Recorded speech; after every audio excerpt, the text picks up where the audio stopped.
Hi, my name is Catherine Nelms.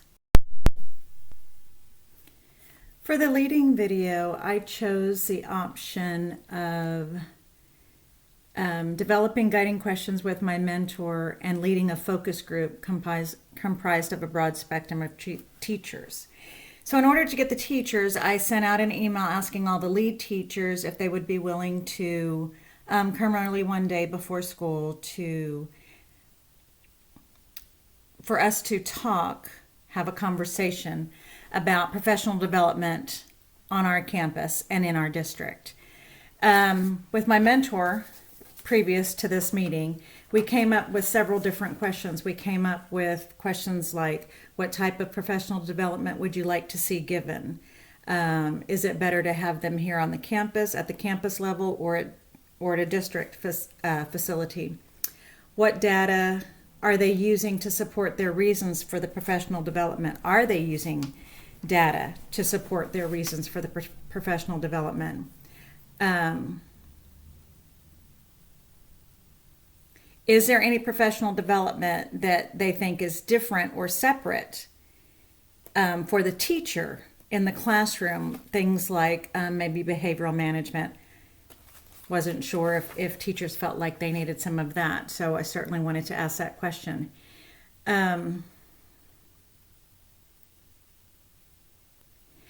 Technology professional development. Did they want to see more technology professional development? And if so, again, would that be campus-based or district-based? Then we had given our last professional development held in January after the Christmas or the winter break, was on campus, teacher-led, and they were given a choice with an exit ticket at the end of the professional development. So I wanted to hear the feedback from the teachers based on that information, if they enjoyed it, what they enjoyed about it, and basically what their perceptions were about that.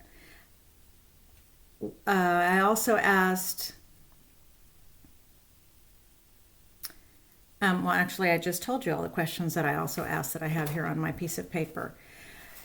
And so I sent the email out to kindergarten through fifth grade teachers, a special education teacher, and we have co-teachers on our campus as well. So I sent emails to all of those teachers asking if they would submit to this focus group, received replies, and have the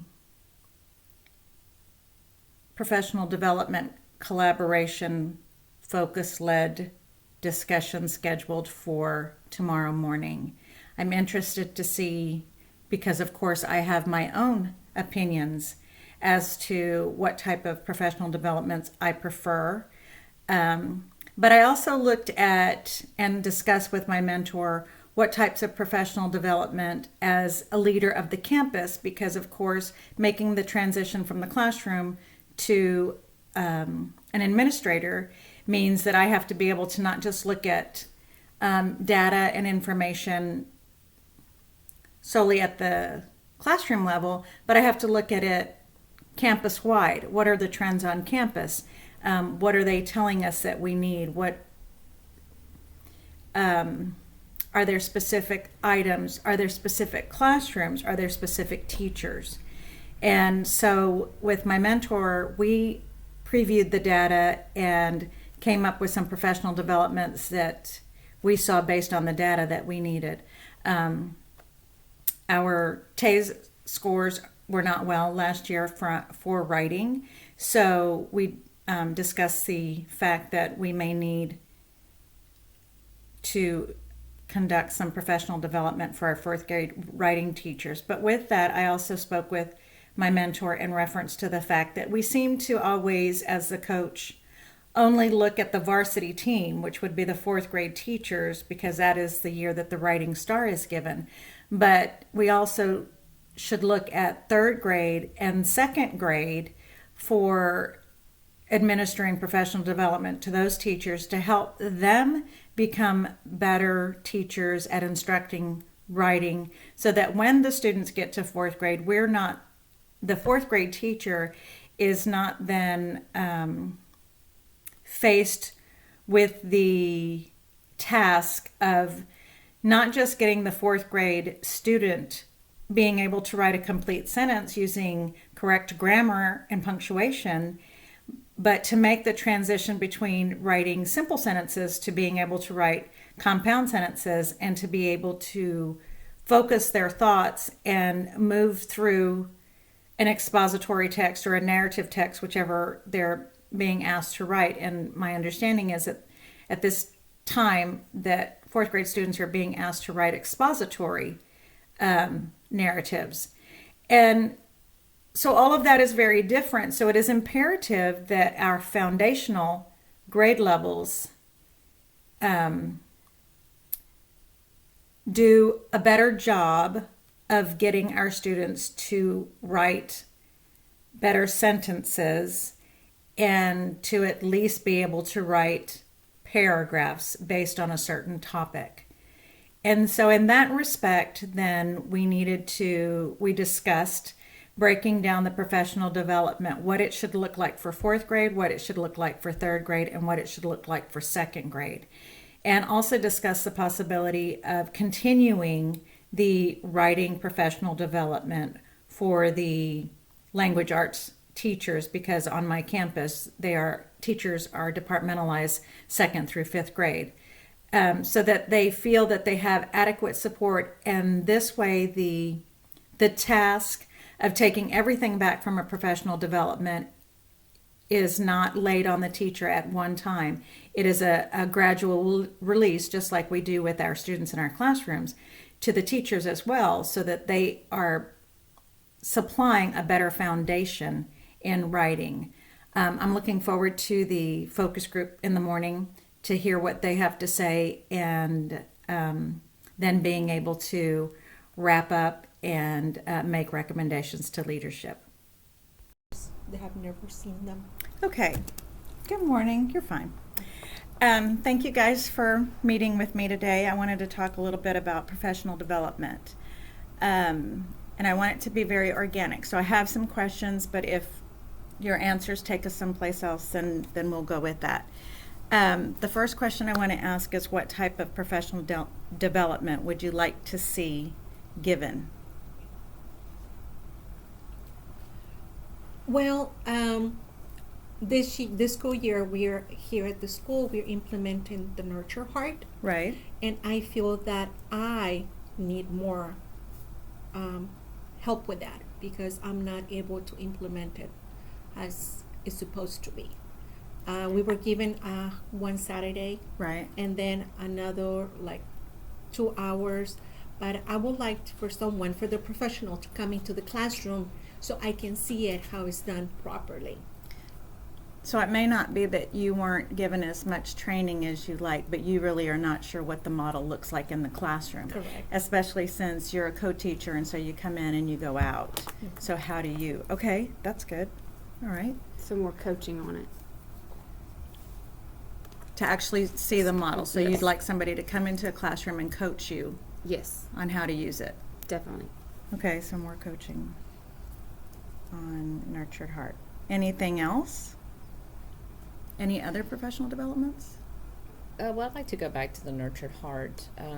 So we've been through several trainings. I myself have been through 3 of them. And during the different trainings, I see that I think it depends on the trainer. It differs a little bit in what they're telling you. For example, I always believed that the word reset was mandatory, that you had to use it. But in the last training we went to just a little bit over a week ago, the lady who did the training said that that was not necessarily true, and that you didn't even have to have a word. You could pick a word, or you might not even have a word that is a phrase or something. So I guess I was a little bit confused. She showed 2 different videos, and on one of the videos, the teacher was using the whole reset, and she kept saying, reset. And then on the second video, it was also an elementary school, and that teacher never once said reset. How did she reset the classroom? I didn't see any behaviors, to be honest with you. Oh. So she was Interesting. positive. She Right. had the students' attention, but I didn't see anyone necessarily misbehaving or not following the rules. So I think she had a very positive atmosphere, and maybe that was contributing. It was more of a classroom management style, but not necessarily what I would consider to be the reset, nurtured heart style. So, would you like to see a campus-based word, or would you like to see classroom-based words, or no word at all? I think it would depend on the classroom, each So a individual classroom-based classroom. word.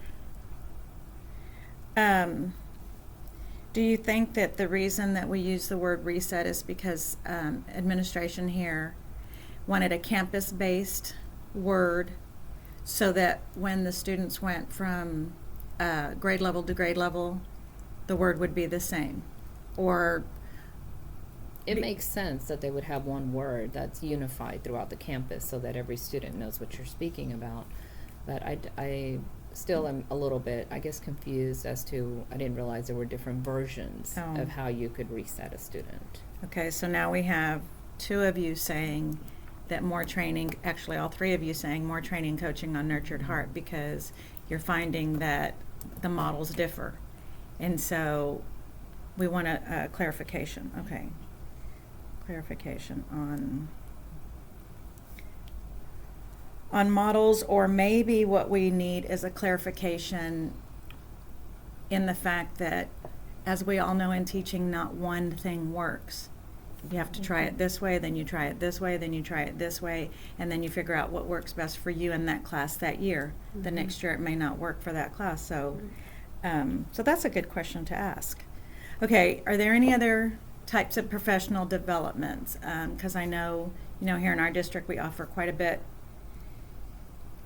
of for in-class training, trainings on readers and writers workshop, math trainings, science trainings, but we also offer technology trainings. Are there any trainings that you feel like we have, training for special education?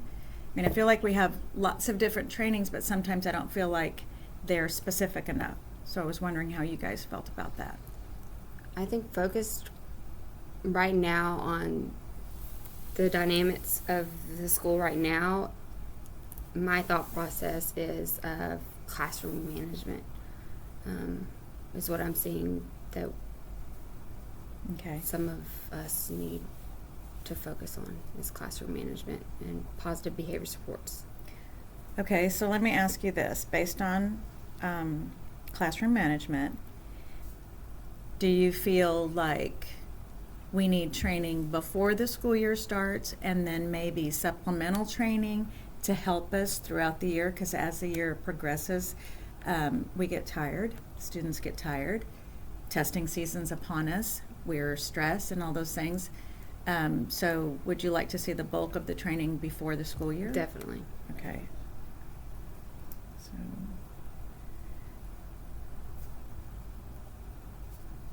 Okay. How about anybody else? I would like to see some training when we get back from Christmas break. Okay. We have a professional development day that we come back to campus and we don't have students. And I feel it would be beneficial to have that day focus back on regrouping the students, on reestablishing the norms and the policies and procedures for our classrooms. So you want to see an overall professional development reminding us about what our I don't want to say rules, but what our general philosophy Yes. and our mission is here. Yes. Okay, since you brought up the professional development after Christmas break, I wanted to ask you guys how you liked that training. Did you like that training? Because in that training they gave us a choice. Now I know if you are reading language arts, you didn't really have much of a choice, but there were different choices throughout the day on which ones to go with. How did you like that? But that format, I guess, is what I'm asking. Well, being a co-teacher, I was only given certain workshops, and for example, going back to the Nurture Heart, that was mandatory, and there was no choice about that. And I was actually excited because I thought, well, maybe this is going to click for me, Right. and I'm going to be able to learn more. But the presenter, she only showed us slides, and she was actually reading from the slides. So I came empty-handed once again. There was one that I really did enjoy because now we're all cohesive. Where if you are doing middle of the year testing, now we all know how to mark the students when we are looking for reading levels. So So you- I really did like that. So you liked the reading one. Yes. You don't feel like you were given enough choice. So No. we like the theme of choice. I mean, I think we should have choice, but I think maybe leading up to the professional development, maybe do like a survey of what teachers on campus are needing, and then create those workshops based off of that. okay, how do you think, since you brought that up, like I said, I wanted this to be organic, what teachers are needing? How should we, as a classroom teacher, decide or understand what we need? Should we look at data? Or, because I know as a classroom teacher, I reflect a lot on my management, on what I've taught, on what they've learned. I look at my data. So is that all the information that I should use to decide what it is I need? I think observation is important, like knowing if there's a star teacher in something, some particular subject, having the ability to go watch and see what that teacher's doing that maybe I'm not doing and start my checklist from there. Okay, so observing on-campus teachers, or would you prefer, well, I mean, campus is the easiest, but I know that before we've been offered to be able to go watch teachers throughout the district. I think on campus would be the most feasible because then it's easier. You can go during, conference hours or have coverage for a little bit rather than having to travel somewhere. Okay. Okay, anybody else have thoughts on that? Going back to the workshop we had before after the winter break, Right. there was an exit ticket that Right. I felt that there was no need for it because the entire ticket was with things that the administrators wanted us to look forward to. It had absolutely nothing with the workshops. And So it didn't have anything to do with reflecting on the professional development of the day? none whatsoever. But since it was a mandatory exit ticket, either you do it or you stay here Right. until you're done. So I just went with the flow, even though I felt that there was no need for it.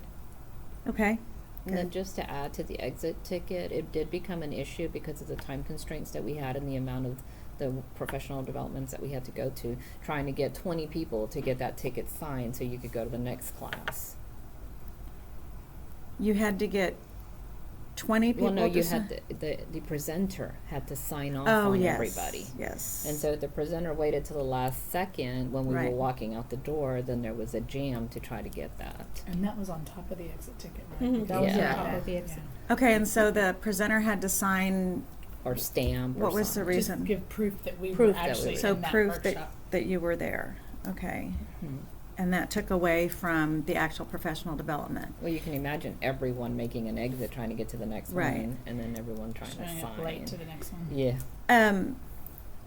Who did the presenting of that last professional development? Were they district level people or were they campus level people? Campus level. Campus. Did you enjoy teacher leader, I guess is how we would phrase that, teacher leader professional development versus someone coming from district to give it? In my opinion, I think we find this a lot, and we're all guilty of it. When it's campus level, obviously we're friends and we're coworkers, and so the professionalism drops a little bit. Whereas, and it's neither side's fault. We all Right. know each other, and that's just what happens. Whereas when it's campus level, or even somebody we've contracted in, there's a different level of professionalism that we all feel we have to attain to. Okay.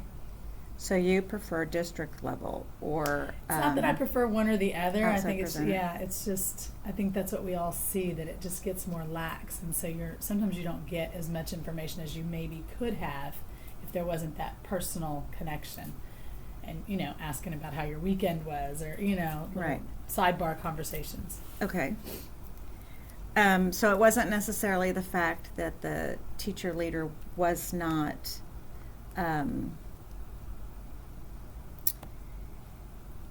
my words have lost me. wasn't that they were not proficient in what they were teaching as much as it was in not having seen each other. And so this was the first day back. And so doing some of the camaraderie things that happen on campus. Okay. So. Okay.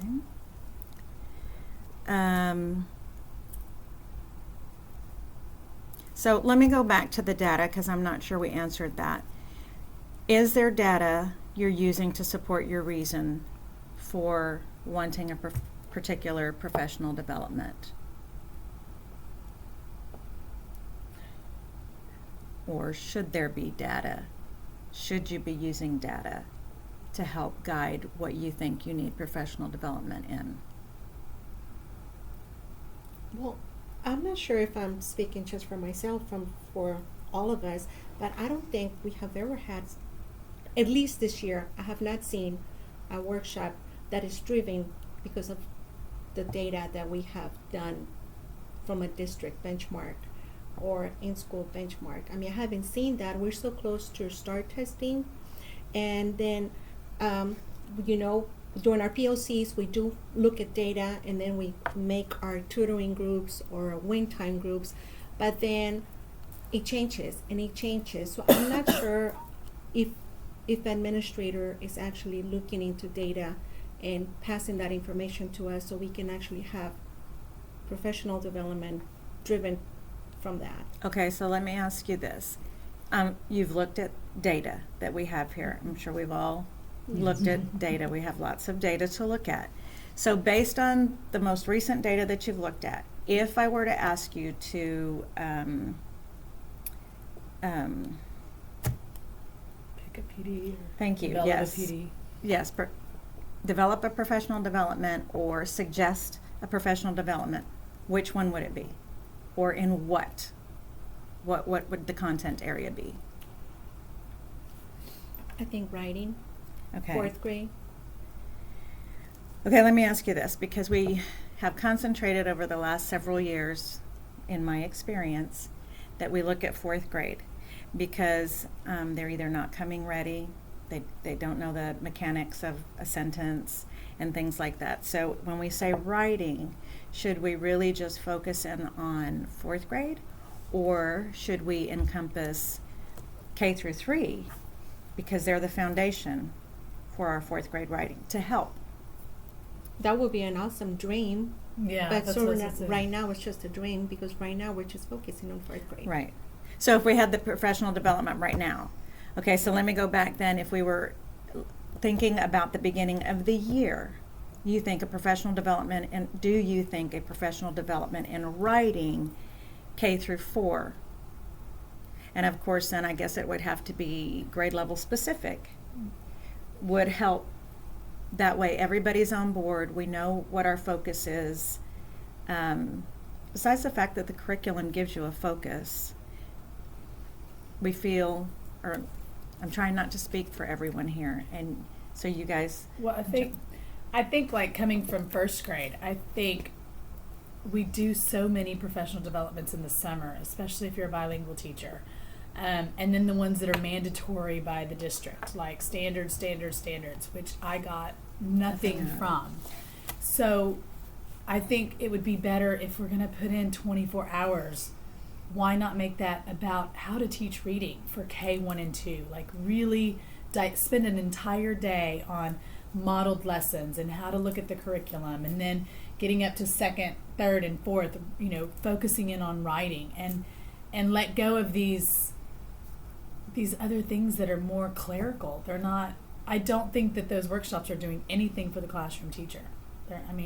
Maybe a quick PowerPoint that we can read on our own just to be familiar with these standards, because at the end of the day, we're looking at the lesson plans anyway, and we're Right. putting them together. So Right. I think we're losing focus on our summer professional development. As a district. Yes. Okay. What if we separated the categories? What if we looked at professional development and all of the reminders that we need, because we've been off on the summer too, all the clerical reminders that we need, and then content specific. and sometimes grade level specific. Does that sound like? Sounds great. So if we did that, what would our categories look like? So if we did, It would be like what's state mandated, what's the new rules and laws that have come about, and it would be like your subject areas. Yes. okay, so if there were any That sounds good. standards, new standards, or the changing of the standards, The which we know ELPs, have the been. TEKS, just Right. make that one workshop. Spend one day on all of it rather than half a day on reading the standards. I mean, Yeah. it just didn't. Right, okay. And then the other professional development would be content specific. Reading, how to teach reading K through 2, how to teach writing 2 through 4, how to teach or how to model math, maybe K through 2 and then 3 through 5, because we know the operations all. change. Okay, so if we offered professional development in these two types of categories, how would we ensure, or how do we ensure that teachers attend both that they need, and when should we give them? For instance, the state mandated, the ELPs, the TEKS. Nobody likes to go sit through professional development. It's very dry. And if we've been teaching for a while, you're familiar with the TEKS, and as bilingual teacher, you're usually familiar with the ELPs. So when would you offer that? I would probably say. You mean like month? What, like time frame? I guess what I'm asking is, would you offer that before, obviously, no, let me not say obviously. Would you offer that before school started? And if so, when? I would offer it probably late July, August, and I would probably make it mandatory for new teachers, because that's something not all new teachers know. Okay. I think we should move away from everyone sitting in a classroom. We all talk about technology and the new world of learning. So why can't this be online? Why can't I do this Yeah. on my own time when my children are running around in the background? Or Oh, I like that. on vacation or whatever. Yeah, You know. I mean, So many of us have done our masters a complete Mhm, online program. Why online. can't we do professional development? at We least could. make it a viable option. I mean, certainly Some people would do prefer. need to sit. Yeah. Maybe some people would prefer, but the rest of us who've been teaching, whatever, 5, 10 years, why can't we do an online version of this? Okay. I'll certainly And then I was suggest thinking, that. because we were doing categories, I think there should be a third category, which should be technology, Mhm. just the refresher, Starboard, e-instruction. Because so many now, since we haven't had the TL2s and those meetings, so many of the new teachers have no idea how to. They're getting their instruction on a 5-minute speed through. Just connect. You're almost doing it for them rather than.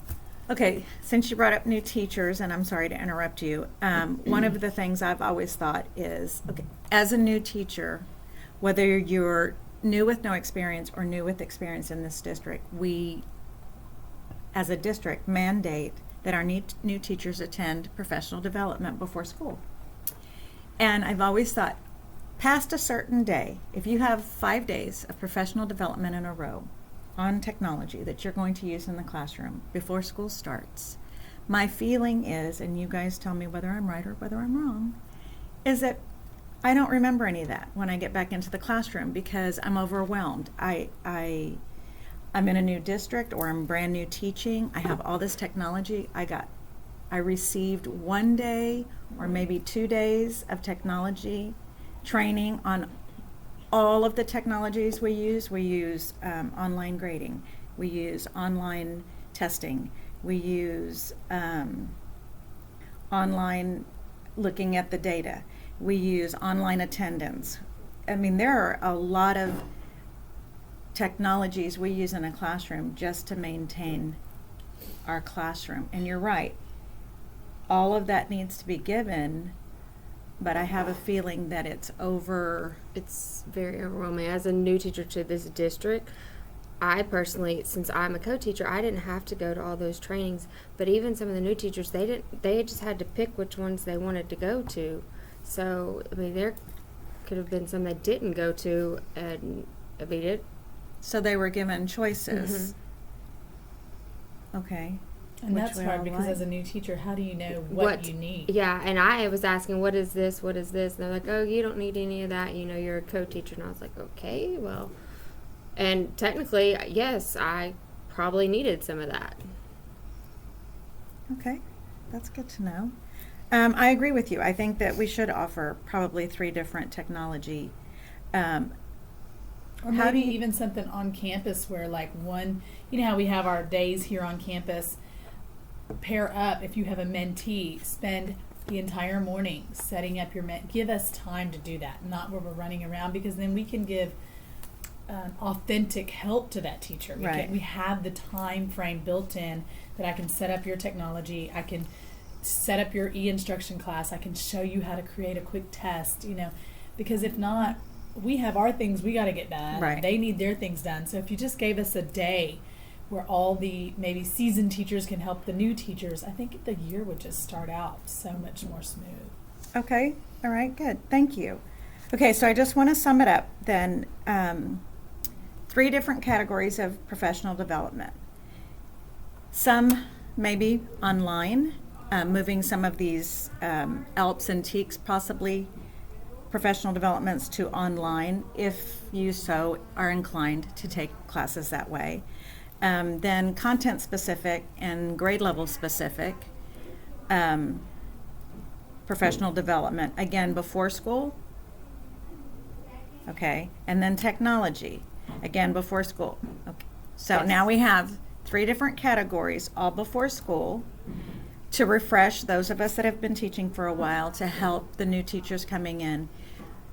I would ask this, do you feel like follow-up mandatories, maybe not in the ELPs or the TEKS, but in the content-based and technology-based, once a month. So devote one afternoon or one of the days that we have campus level in services. Yeah. Which one? I think the in-service, because the afternoon I think would be rushing it again. Everybody's, Okay. I mean, I just hate to say it, but we're all tired and we've, you know, some of us are just burnt out at the end of the day, especially the teachers with the little ones and, you know, behavior issues and all that. And by the afternoon, are you really focused? Are you really, you know, plugged in? Not to mention the additional trainings that we have, the TELPAS, the STAR, you know, the calibration. I mean, we have all that going on too. So you're adding that on top of this, plus the faculty meetings. Because I know the Okay. majority of us try to get all of our professional development during the summer. Right. And years ago, it did its job where you were like, oh, I don't need to take any more during the year. Well, now it doesn't matter if you did all your hours because it's just There's poured on mandatory you. ones coming Yeah. Okay. Well, thank you guys very much for your time today. I appreciate it. Have a good day. After visiting with the teachers that showed up for my conference on professional development, I thought it would be in my best interest to go ahead and send out an email survey with the questions, as I was expecting more teachers to show up than did. So I sent out a questionnaire, so to speak, a survey with the questions: what type of professional development would you like to see given? Do they enjoy it better on campus or at the district level? What data are they using to support their reason for the professional development? Is there professional development they would like as a teacher in the classroom? So maybe some professional development on softwares that they utilize as a teacher in the classroom. Is it different professional development given for possible users of software? Is it different professional? I'm reading this question and it doesn't seem to make sense to me.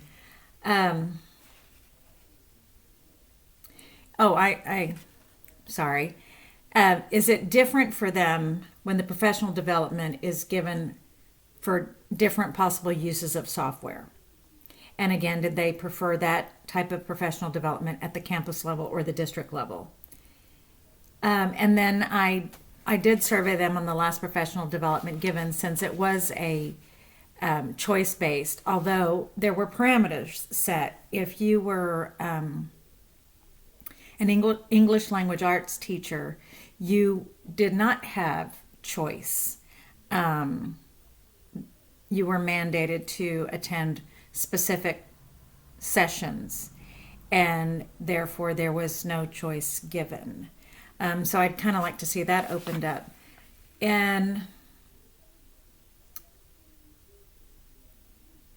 so that kind of summed it up. After I reviewed all the data got back from the survey, plus what the teachers videoed, my recommendations to my administration is going to be that we try to do more professional development on the campus, and everyone seemed to enjoy that much better.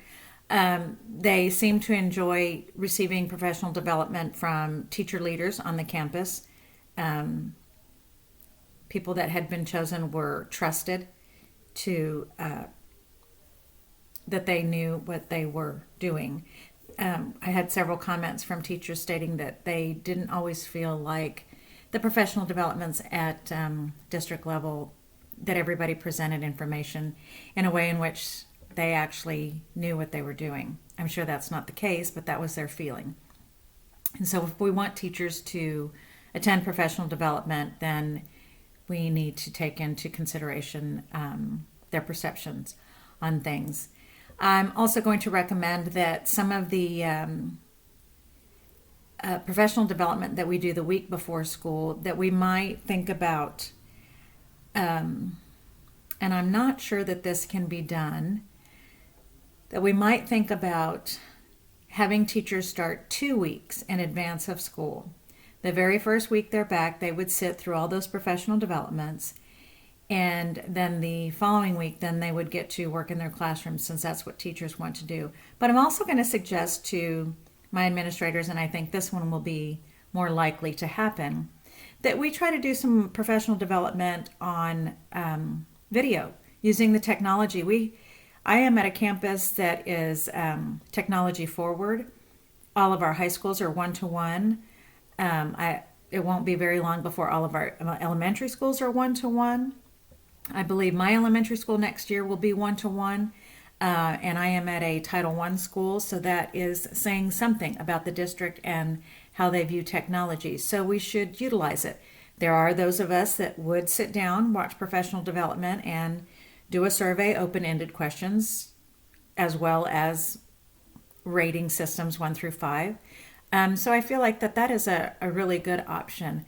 And most of the teachers were extremely positive on the choice. They want choice because, of course, everyone has, not decisions, but everyone decides what it is they need for the classroom.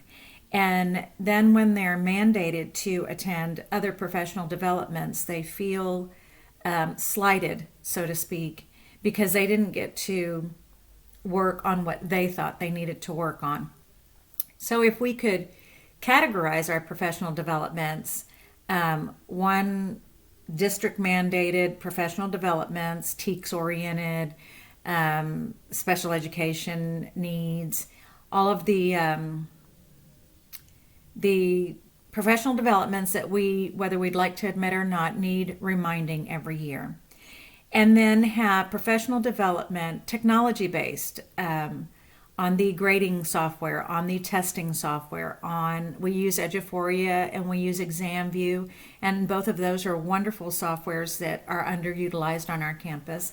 And possibly even some educational apps. We are moving to Google Classroom. We are utilizing that this year, but I'm sure there are several apps that we could use with Google that, as of right now, we are unaware of.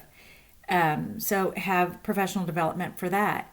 And then have the professional development that the teacher feels is necessary to help improve testing scores, or to give different strategies or differentiation to help in the classroom to get the students who don't seem to be closing the gap. And possibly even professional development on how to disaggregate data. I think one of the biggest things that I've learned throughout this course, throughout this master's course, is the way in which I need to interpret my data and how it is I need to plot the progress of the students in my classroom. And moving forward, when I become a principal, I'm going to have to do that with my data as well to see where my campus as a whole is moving. And so disaggregating the data is extremely important, and extremely important in deciding what it is you need or don't need help with in your classroom. So those would be the recommendations. Those will be the recommendations that I am making to my administration.